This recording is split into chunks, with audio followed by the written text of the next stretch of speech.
All right, jabronis, we're back. Another episode of the Libretti Podcast Diary Show. I'm Libretti. Thanks for being here. For all you new folks, thanks for tuning in. Got a fun show today. Got a new game in the Halloween spirit.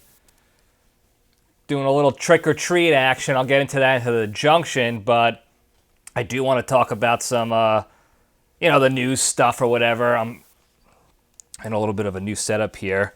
I started a job, obviously, and I had to have a desk, so I put up this fold-out card table here in the dungeon, Tony Riggs style. Randy's still trying to get used to it. We're making things happen. We're trying to make the best of what we got, and that's another lesson of the LPDS is, you work with what you got, you adapt or die. All those cliche sayings that we talk about, this is what we mean, okay? You don't talk about it, you be about it. You don't just spew out these stupid messages and statements unless you actually do them and action them, if you will. And that's part of actually the junction as well. We'll get into that later. But first, Yankees suck, all right? Randy knows it down here in YouTube land. Everybody knows it. I'm a Yankees fan, and they suck, okay? There's zero competitive spirit with them in the playoffs, really the whole season, all year long. For the past several years, it's been absolutely embarrassing to watch. Maybe one or two guys is actually going out there and trying and playing aggressively and intelligently.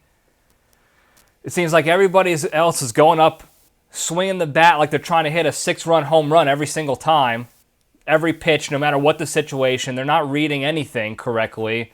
It's just absolutely embarrassing. They're going to get swept in the ALCS, I think. Hopefully I'm wrong. But, man, they're tough to watch. So all you Yankee fans out there, sorry if I'm dogging on your team. They're my team too. But you got to call a spade here, and they suck. They are garbage. Aaron Boone can't get a handle on his team. He's blaming the dome, the Astrodome roof, or whatever the place is called now, Minute Maid Park. Was that what it is down in Houston? I don't know. I should know. I'm going to be living there soon. Blame yourselves, Aaron. Blame yourself. Blame the team for sucking. Blame yourself for not making the right changes. And for the bullshit excuses. I got to cut that word out. We can't be cursing here. It's a family show after all. Sorry, T. But, man, are they garbage. Now, speaking of garbage, this is really the good garbage, actually. The Giants. The New York Football Giants are like 5-1 now at the time of this recording.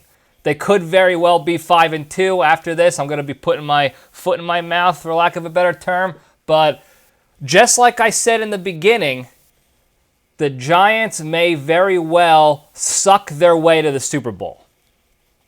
Because that's what they're continuing to do. They suck, and then win. To find a way to win. And that's what you got to do. Even if you're not a good team, which the Giants by no means are a good team. Their talent is very low. Their secondary and the defense, still garbage. Daniel Jones still doesn't have more than a second to get rid of the ball as soon as he hikes it.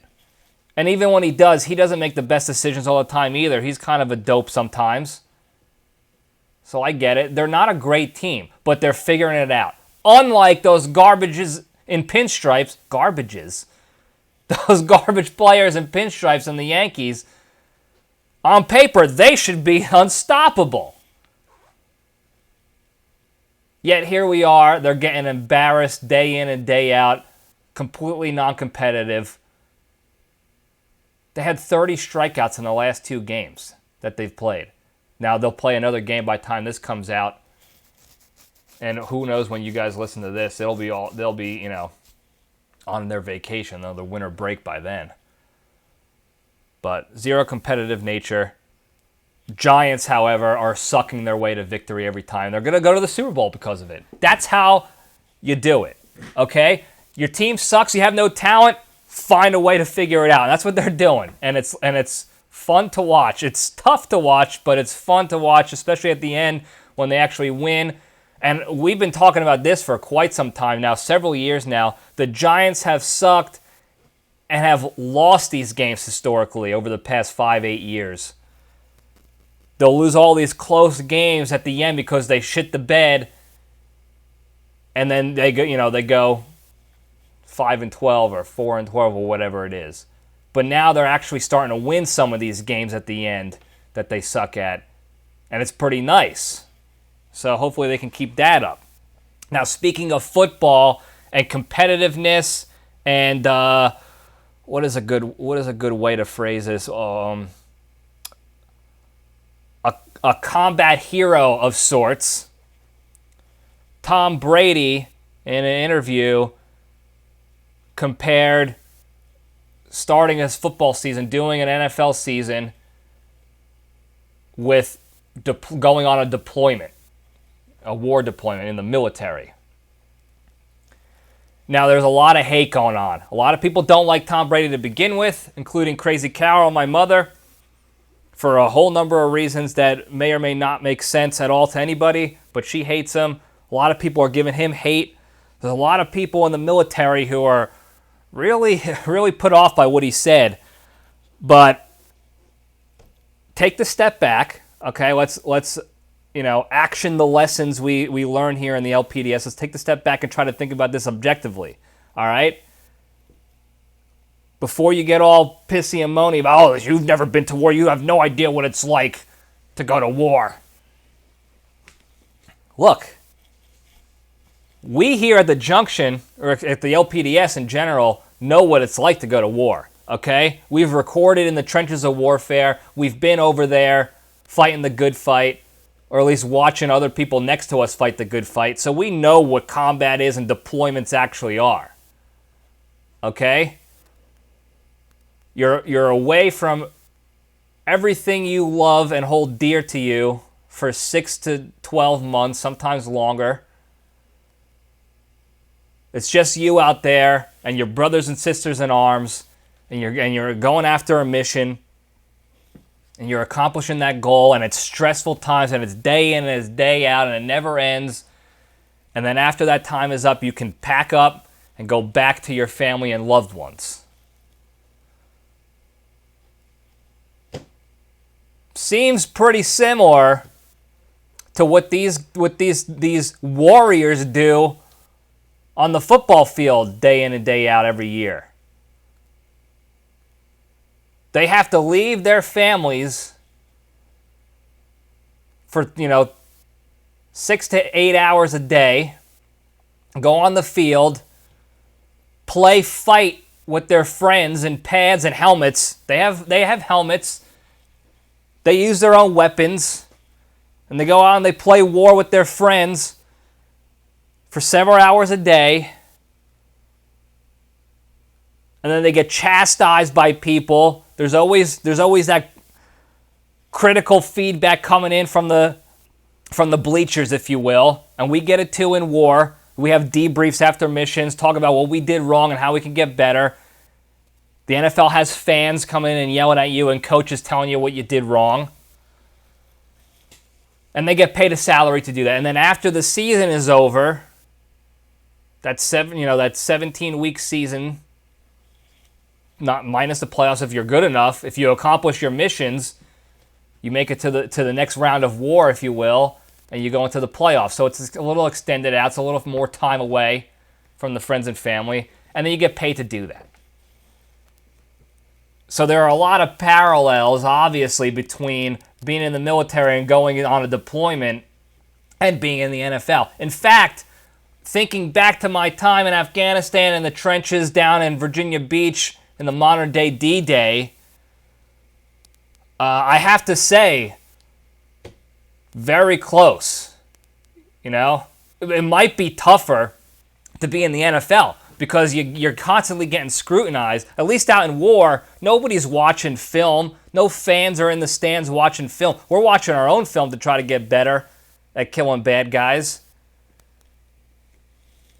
But we're not getting that constant scrutiny and the Twitter rage and the families coming after you, telling you, you stink, you lost my bet for me. My fantasy team lost because of you. We don't have to deal with any of that. We also don't have to deal with any of the problems that come with these $10 million a year salaries. I mean, good luck trying to figure out your tax situation each year with $10 million in taxes while you're in the middle of a war, of a deployment. That's miserable.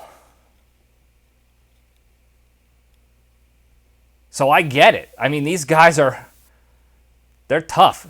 They're out there bruising, breaking bones, slapping their girlfriends and wives, getting no suspensions for it, doing rape, doing drugs. It wears on you. I get it. And these salaries are just out of control. I can't imagine getting paid $10 million a year to do that. It's just too much. It's just too much to deal with. I don't have the time. I don't even know what accountant to go take care of my taxes, who I trust enough to take care of my taxes for me. Hopefully these guys do. And most of the time they fall under the pressure. Or their family situation corrodes, like you see with poor Tom Brady. I mean, that poor bastard is out there day in and day out, stealing Super Bowl wins, switching teams. He's 48 years old, 50 years old, whatever he is. He's doing it for his family. He's going out there and leaving his family for his family. And then he's got to hire tax accountants and attorneys and Twitter people, social media people. And he's doing all these commercials and videos, and he's working future deals with broadcasting networks. This is no walk in the park, guys. So we better, again, take the step back, stop talking shit about Tom Brady, and cut the guy a little slack. He's going to war. Every year. For 50 straight years, the guy has been going to war for you people. Leaving his family for war. On the gridiron. Avoiding 400-pound linemen who run 4.5 40s. Smashing 40-yard dashes at 400 pounds. And you have the gall to go after that poor bastard, that warrior, that hero. He might not have the ribbon rack like the military guys do, but he's got 85 Super Bowl rings. How many MVPs? All the touchdown awards. Most games played, most wins, most yards, whatever it is. Best chin. The guy is earning it. And he's sacrificing a whole hell of a lot more than you and I can ever possibly imagine to do it. And then you're sitting here behind your computer tough talking him? Give me a break. Leave Tom alone. Leave him alone. I mean, we're talking about going to war here, guys. This is not a joke. This is a sacrifice he's making, and you guys are being nothing but pieces of garbage to him. You owe him an apology. You probably won't do it, but let's be real here. Hello. We got to be better for Tom and for the other animals out there doing God's work for profit. Now, in all seriousness, if you really take the step back, you know Tom was not directly comparing to what he does to going on a military deployment. He even said so. He said, I'm sure people are going to take this out of context and drag me for it. And people did. So, again, look at the whole picture before you start making your jabs at people for whatever they say or do. Again, in all seriousness, the guy has the limelight on him 24/7. His family has the limelight on him 24/7. They're going to say some stupid stuff once in a while. I say stupid stuff all the time, and I'm only on once a week. And I'm constantly catching myself saying stupid stuff. So if you want to cut him slack not because you think he's a tough guy and a war hero, but because you know he said something stupid. He even said it out loud. I'm probably going to regret saying that because it's going to be taken out of context. But let's see it for what it really is, guys. Again, this goes back to the big three. And number two of the big three of not being a shitty person and thinking about the other person as a human being. Now, I'm not saying I am pro Tom Brady by any means. I'm not saying I'm siding with him in the whole Tom versus Giselle situation that's going on right now. You don't want to pick sides. These people are trying to work through a relationship in public here, folks. Okay? Stupid stuff is going to happen. Things are going to be said that people regret. Actions are going to be done that are going to be regrettable. Okay? So let's cut them both some slack. Let's realize what's going on here. But if you're looking for a good laugh, go check out the memes and the jokes going on and the photoshops of this situation with Tom Brady. Find the funny in it, okay? There are some good pictures. I saw some, even my friends actually made some Photoshop pictures of them with their brothers in arms on a deployment. They're all kneeling right after a tough mission. You can see they're sweaty and tired and got blood stains all over them and stuff. And then they got a little Photoshop of Tom Brady in uniform in a huddle right there with them. It's pretty funny stuff, so go check that out.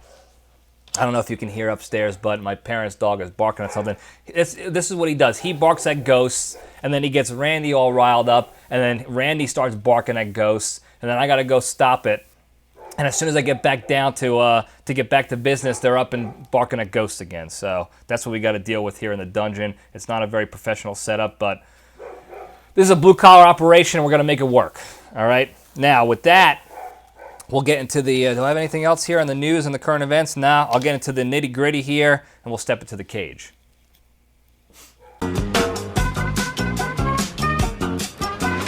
Okay, let's run. All right.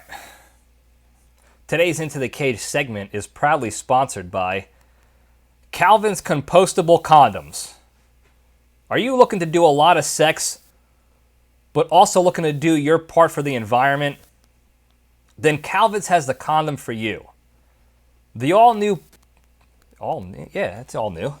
patented rib technology of Calvin's looks and feels just like a latex condom, but instead of having to throw it out in the garbage just so some ocean turtle chokes to death on your could-have-been children, you can now toss it in your veggie garden so it decomposes and fertilizes your tomatoes. They're also impenetrable, so you won't have to worry about one of your groupies poking pinholes in them just to lock you down. So to get a pack today, visit www.orgasmstooranges.com and use the promo code FertilizeMotherNature for 2.9% off your first pack. What a world we live in, folks. What a good situation. Imagine you're in such a good place in your life that you have time to come up with a sex technology that allows you to fertilize your garden afterwards. There's no hardships in your life. There's no stressors that take, precedence over anything else. And you have the time to sit there and experiment with different compostable materials on your pee-pee to be able to come up with this stuff. That's America, okay? And that's a sponsor I want to get behind, and that's why they're on the program right now, is because that's what America is, and that's what the LPDS is, America. So go check them out. All right, the cage fact. Now, I don't know how I've been missing a lot of stuff lately. I'm glad I've been catching it, and I haven't seen, nobody else has been beating me to the punch, so I guess I'm considering myself lucky. But Nic Cage did, so he's always doing interviews. Everyone wants to know more about Nic Cage, which is great for me and great for you guys. And he did an interview where he was talking more about superhero movies. I think Black Adam came out recently with The Rock, and there's always a new Marvel TV show that they have to make, with some mutant lawyer lady or whatever that is now. But they were asking him about his love of comic books and superheroes and all that stuff, as you know. And he said that he would love to play the villain Egghead in any future Batman movie. Now, for those of you who don't know, Egghead was a villain specifically written for the Adam West Batman TV show back in the day. And as we've discussed in the past, Nic Cage was a big fan of the Adam West Batman. That was his favorite Batman. And he even tried to do one of his roles, Big Daddy from, what the hell was that movie called? The superhero movie where he played Big Daddy. Ah, crap, it's going to eat me alive. Hopefully the Bone Crusher can fix it in the comments for me. Damn it, I forgot the name of the movie. Anyway, he played Big Daddy. He tried to mirror and do Adam West in that film because he liked him so much. And that being said, he wants to do Egghead. Egghead was this character for the show. He was a bald guy. I think Vincent Price played him. And he was a super intelligent, logically driven supervillain who was one of like only 2 villains who was able to figure out Batman's true identity. Not through coercion or through extortion or anything like that, but just through figuring it out, logically figuring it out, putting the pieces together, critically analyzing, taking a page out of the LPDS notebook, and finding out for himself. Cage also revealed that he thinks he can make the part very sinister and very, what did he say? Very evil. I didn't write down exactly the quote that he said, but for the way that they're making Batman movies now, it's that dark, sinister sort of noir kind of thing. It's not really noir. All the cinema buffs are gonna bash me for that one, but it's a way more darker version of Batman than Adam West's version was, and he thinks he can make it a really good character in a future movie. Now that would be awesome if they were to actually write in Egghead into one of these next movies, even with Robert Pattinson. That whole way that they're making the Batman movies now with the Robert Pattinson and the Mr. Enigma, what's his name? Riddler. Mr. Riddler. That would be an incredible bad guy character, like a dark version of the Egghead. You can go look him up. He's a cartoony version in the TV show, but imagine a bald Nic Cage with a mustache who's a real dark bad guy, like the Joker almost. That would be very cool to see. So that's the Cage fact. Hope you enjoyed it. We'll spin it on up into the junction here, get the logo going. Real quick, I forgot to mention earlier, I don't know what the deal is with the lighting in the dungeon today, but I turn on one set of lights and you hear this just unbelievably annoying buzzing going on with one of the fluorescent bulbs. How you doing? It sounded like Jim Carrey and Dumb and Dumber with the most annoying sound in the world, so I had to shut it down. We're a little darker. Hopefully I can brighten up the video in editing so it doesn't look as bad and you don't notice it until now when I mentioned it, but we'll see how that goes. Now, Junction time. A new game we're playing, special for the Halloween season. It's not really Halloween related as far as the subject goes, but the game here, we're calling it Trick or Treat. Okay? Now what I'm going to do here is I'm going to read off 2 article headlines from this past week or whatever. And you got to figure out, I'll reveal it obviously, but you got to figure out which one is the real article and which one is a fake headline from one of those like fake websites like Babylon Bee or Duffel Blog or The Onion or what have you. Okay? Trick or treat. That's what we're doing here. That we're going to make it, we're going to Halloweenify it into a trick or treat, right, Randy? All right. The first headline. Army Reserve Major made adult film for his congressional campaign. Headline 1. Done. Headline 2. Creepiest ways, the 5 creepiest ways Airbnb owners are spying on you. Now, I wish I put this up earlier so you guys can vote and we could see who maybe guessed it right, but I didn't do that because I'm an idiot and I forgot. So I'm gonna give you a second to think about that. Again, first article headline is Army Reserve Major made adult film for his congressional campaign. The second headline is 5 creepiest ways Airbnb owners are spying on you. The real headline, the real article that we will discuss, the Army Reserve Major making an adult film for his congressional campaign. Now, to give you a quick cliff notes of the situation here, by the way, the creepiest ways Airbnb owners are spying on you could very well be a real article. I just don't think anyone has done the investigation on it yet. If you have a journalist out there going out and doing their actual, big J journalism jobs, they could probably find 5 ways that they're doing that, okay? And then make an article. That was actually from The Onion. It's not a real article. I didn't even read the article. I just read the headline. It seemed real enough. This one, with the Army guy, he is a reserve major in the Army, so it's not full-time.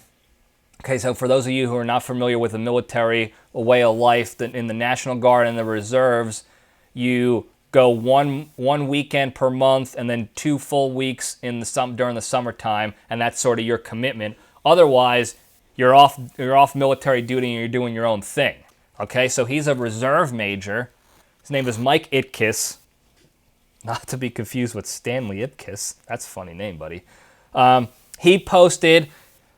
He's a sex positive guy. Okay, and one of the big things he's pushing for his congressional campaign in New York is sex positivity and legalizing sex work. Okay, so he made this video with a porn actress named Nic Cage. It's a 13-minute video, and he posted it on his website, and it's all over the regular porn sites: Pornhub, Xvideos, RedTube. What else you got? Titsandass.com, whatever the websites are, they're all over. It's all over the place. Okay, you can just look up Mike Itkis and Nic Cage, and you'll find the video. 13 minutes long. Nic Cage is decent, like a B-lister in the porno world. So I don't know how he was able to snag that high level up of a porn actress, a porn star, but he was able to do it. And then they did the video. I think they made 2 videos. The video that he posted was 13 minutes long, but it had 2 separate scenes in it. It had one bedroom scene and then one hotel bedroom scene. Both were pretty much looked like videos of regular people, like one regular guy doing sex with somebody who knew what she was doing. He was not good at doing sex. So if you don't want to waste your time, you don't want to watch 13 minutes of this, just go look in the mirror when you're doing sex, and that's probably going to be what it looks like. Very unimpressive, to say the least. But I get it. He's not an actor. He's a military man and a congressional candidate. So he's not going to be great at sex. Look, any politician who's good at sex shouldn't be in office. Bill Clinton. Anybody else who might be, everybody else I could think of is probably garbage at sex. Look at these people. Look at the politicians in office right now. There's no way any of them are good at sex.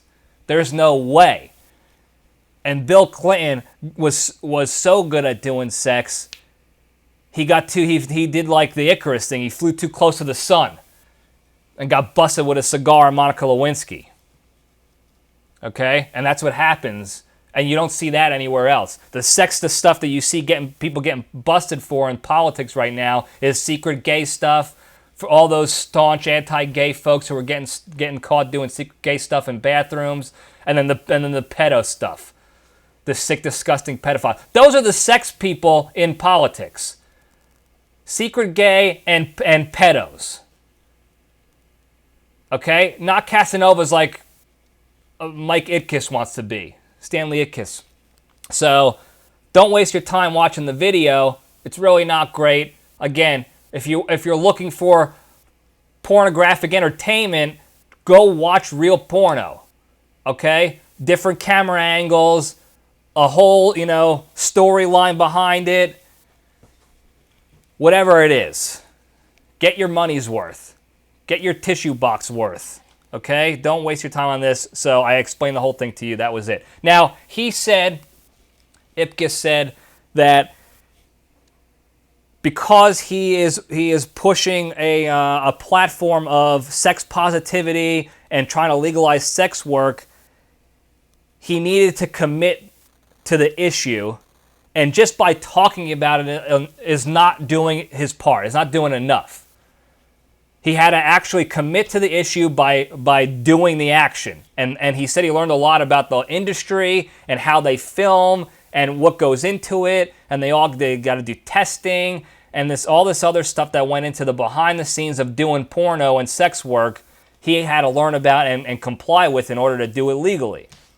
Now, on the military side of the house, he's not going to get kicked out of the military. He wasn't on orders when he was doing it and posting this stuff, so he's good to go there. I'm sure they probably frown upon it, but let's be honest. The military is covering up rapes and abuses all over the place, okay? If they have a problem with this guy doing consensual sex with a pro, they got bigger fish to fry, okay? They're not doing their jobs then, okay? So he's probably off the hook for that. I don't know how it's going to work for his congressional campaign. He'll probably get a couple of the super extreme people on one way or the other, having their opinions on it. But he said he wanted to commit to the role, and that kind of goes back to what we were talking about. Is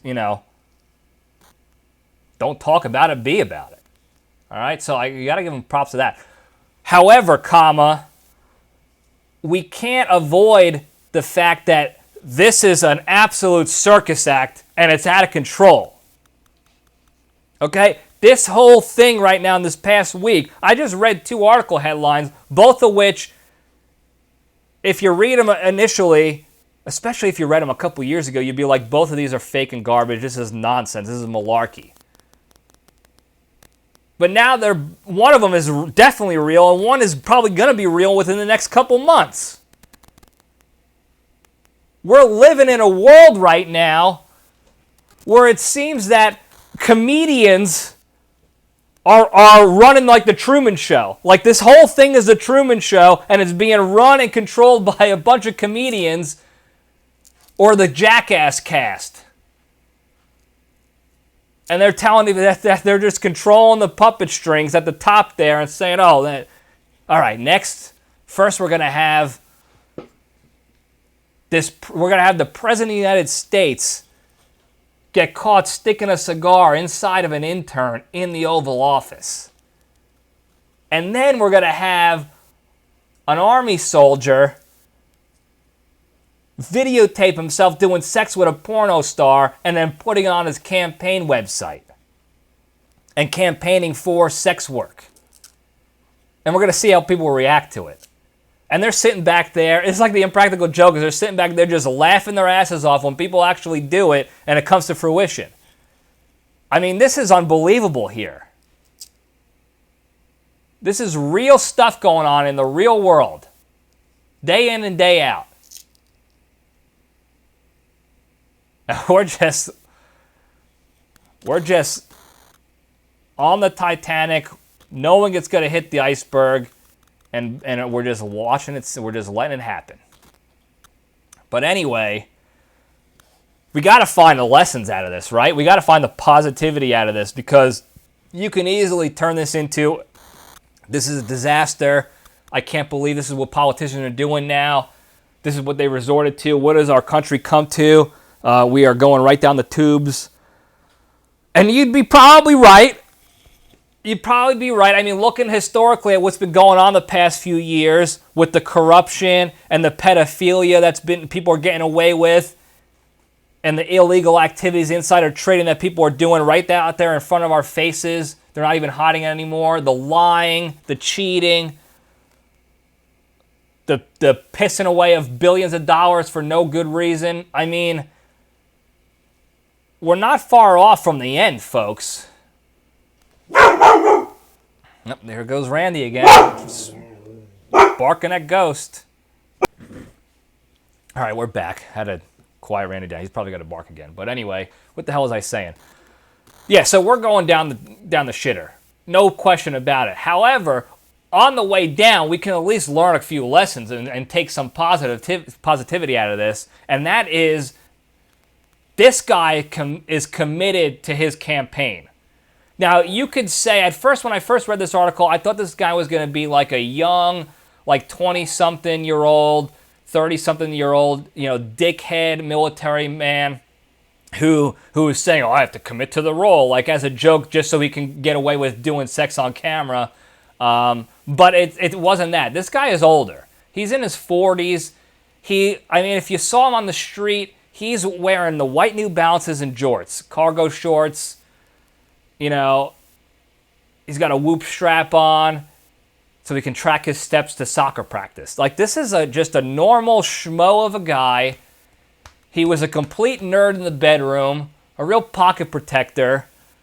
And I actually believe that he was doing this to commit to learning about sex work so that he can campaign for it and work to legalize it and take care of those people a little bit better. I truly believe that he was doing that. Trust me, if you looked at him doing sex, there's no way he was doing it just to get his rocks off. Okay? The guy looked feeble and meek and timid, like a scared little puppy dog in a thunderstorm. All right? And she had to really do most of the heavy lifting there, so good on Nicole Sage for making that happen. But this guy committed, okay? How often have we seen politicians just flap their dick suckers about, I know what it's like to be in poverty. I know how you poor people in Detroit and Chicago and New York are feeling. I feel for you, don't worry, and we're going to make it better for you. Meanwhile, they're all rich, old, white bitches who have lived in gated communities their whole lives.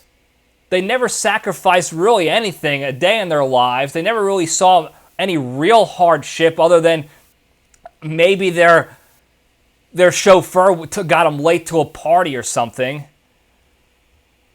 where they ran out of their special cereals or something when they were kids. I mean, these people are out of touch, and they flap their gills and give you all these lies and empty promises year in and year out with their campaigns and their debates and all this malarkey, and they have no experience whatsoever. How many presidents in the past 30 years have had any real military experience, yet we're completely okay with making them in charge of our military, the commander-in-chief of the military? You wonder why we're in all these useless, stupid wars feeding the military-industrial complex, because we have a bunch of boobs up there with no experience. Now, this guy is getting into the trenches, Stanley Ipkiss. He's diving deep in there so he can gain that experience, so he can work to better that community. He's not just talking about how he wants to legalize sex work and take care of that world and those people. He's getting his hands dirty, and his mouth, and a lot of other stuff below the equator too. So you can't fault the guy for that. You don't see any other politician doing that. They're hiding in their private jets, kissing babies on camera, and then going back to their private jets, or hiding in their basements their whole presidential campaigns or their congressional campaigns or what have you. They're not really looking out for us. At least Ipkiss over here he identified a marginalized group of people who were just trying to earn a living for their families or to better themselves in some way, shape, or form. And this is the way that they're able to do it. And he's trying to find ways to help them, and he's doing that by learning the ins and outs and ins again of the community so he can find out how to get them a better existence. And that's what we teach here at the LPDS constantly. Before we spew nonsense out into the world, we try to learn as much as we can and go experience life. And that's what this guy did. He's not like the college professors out there who are spewing nonsense to students these days, absolute malarkey based on zero experience in life whatsoever. They were students. They went to college, they went to high school, they went to college, and they went to grad school, and then they went to post-grad school, and then they became professors. They've only known academia. Why the hell would I want to listen to some schmuckatelli tell me about economics or the political climate or war or military or sports or anything when they haven't even experienced any of it? They have no actual experience, firsthand knowledge of anything. Even some of the engineering professors these days haven't ever been real engineers. They went to engineering school, they took the certification test, and they became professors. If anything, that should tell you they're probably not great engineers, folks. They have little or no experience whatsoever. All of these professors, they're teaching you philosophy and psychology. Meanwhile, they're not psychologists. They're not philosophizers. They're just professors. They're just teachers. Apparently, they're teachers. Easy, Randy. I know you're angry. Me too. It gets me hot and bothered as well. Get over here. Come on. Sorry, folks. But this guy is in the trenches of war, if you will. His war. His war right now is campaigning to beat a corrupted incumbent in the congressional district of New York, one of the District 12 maybe? I don't know. I just made that up. And he's actually going out there and trying to do something about it.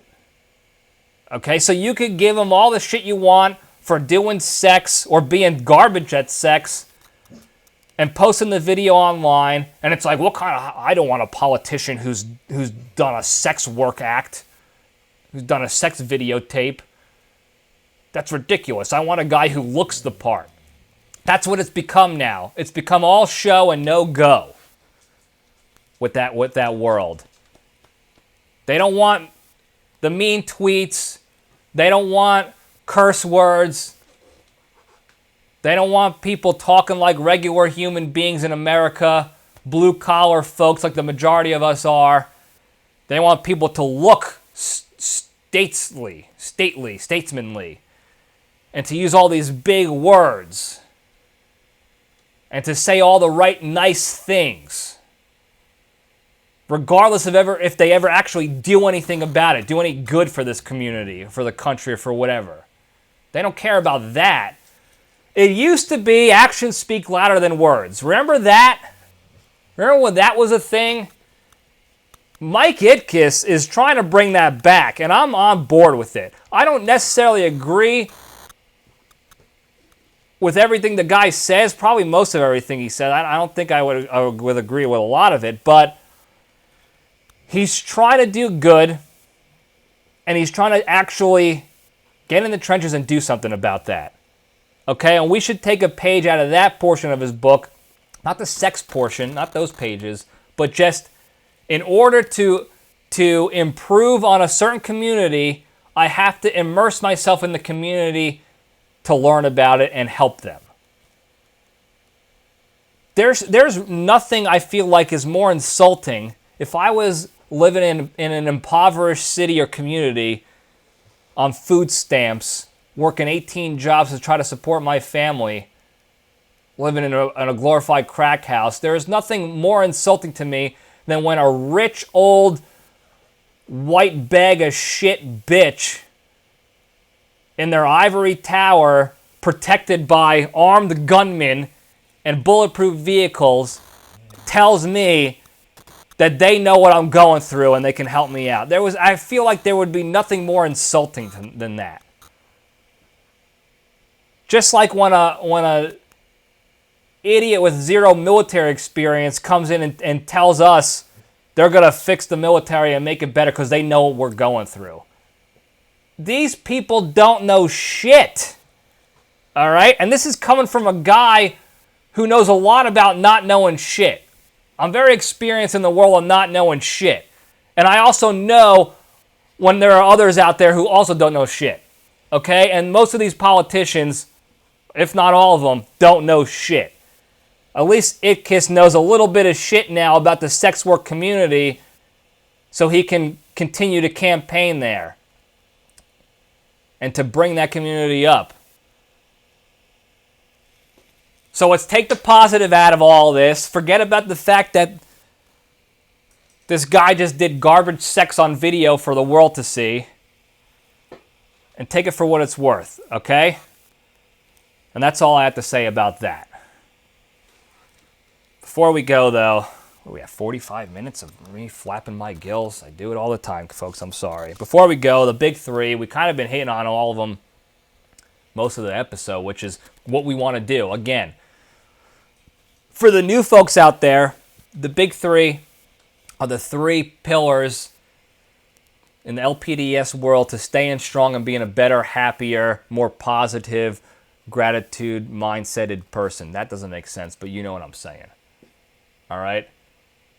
And we try to do a little bit every day to follow the big three up to the point where it becomes part of our existence, part of our culture. And that's what we're getting at here. We've been talking about it all day in this episode. About taking the step back and being better people and understanding more. Okay? We're starting to immerse ourselves into the big three. You'll love to see it, folks. You guys are doing a great job with it. Now, for the new folks out there, the big three. Number one, exercise every day. Whatever you got to do to get the body moving and burning the calories and get the endorphins going through your body so that you can be healthier physically, mentally, emotionally, do it. Okay? Number two, the hardest one to do, don't be a shitty person. Be a good person. When you find yourself in a situation where you have to choose to be a good person or a shitty person, choose good. That's the hardest thing to do, guys. Okay?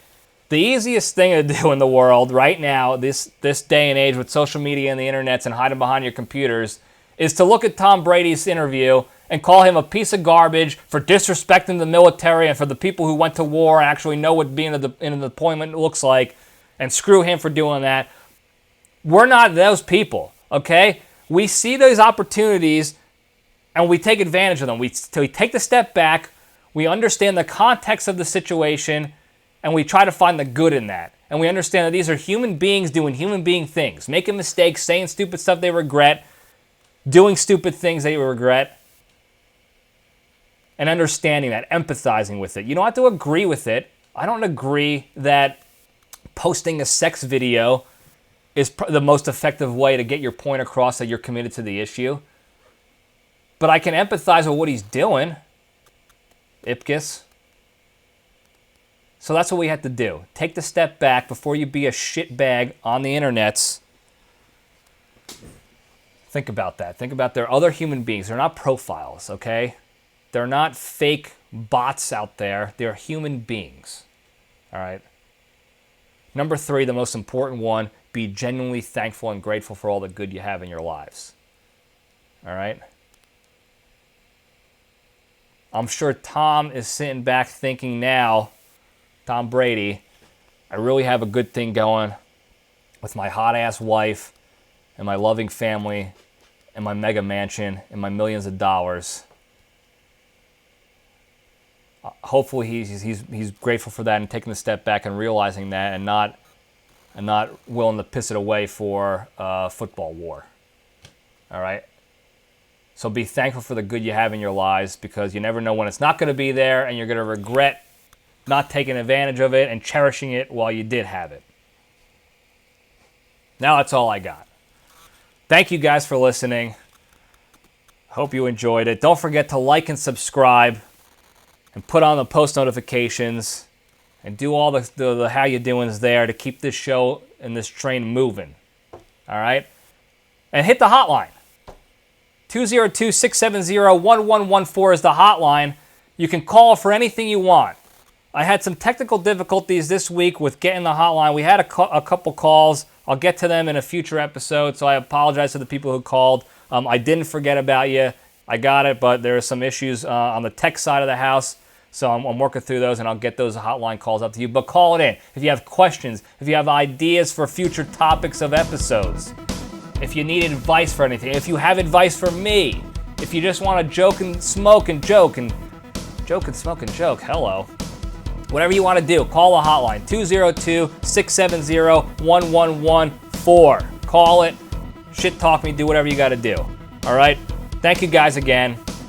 I love you all. Stay strong.